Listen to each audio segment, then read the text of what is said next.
Wesh.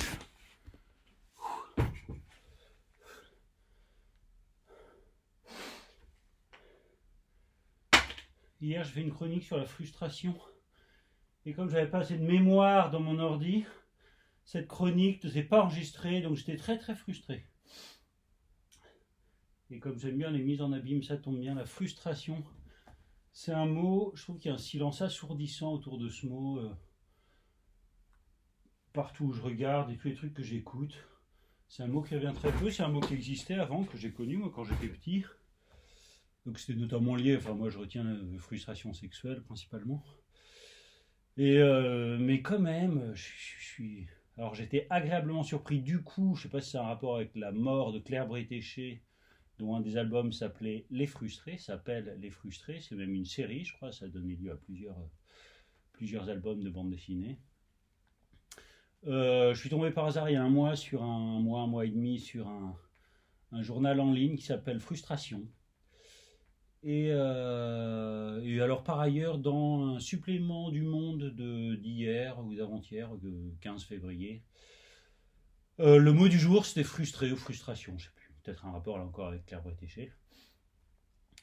Et je crois qu'il y a une extension du domaine de la frustration, ou en tout cas que quand les journalistes parlent de haine, la haine qui déferle sur les réseaux sociaux, la haine qui se répand, la haine à laquelle les gens laissent libre cours, etc. Alors la haine, oui, peut-être, il y a des torrents d'insultes, sûrement, sur les réseaux sociaux, et sûrement des gens qui se défoulent, qui se lâchent, et qui disent des conneries, et des ignominies et tout, des menaces, des machins.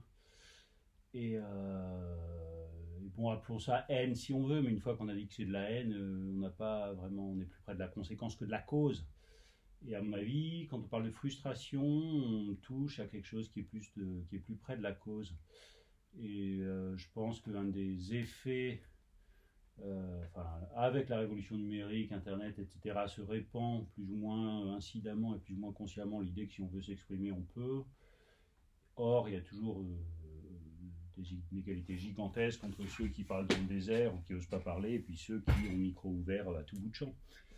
Et quand on rentre le soir chez soi et qu'on a passé sa journée à se crever le cul dans l'indifférence générale, qu'on a envie de s'exprimer, que si par hasard on a, je sais pas, envoyé un mail à quelqu'un, on n'a pas eu de réponse, ou que si globalement on voit des gens dont on a l'impression qu'ils ne sont pas plus fins, cartonnés sur les réseaux sociaux, on peut peut-être éprouver de la frustration. Et du coup dire des grosses conneries et des ignominies sur les réseaux sociaux. Frustration, piège à con.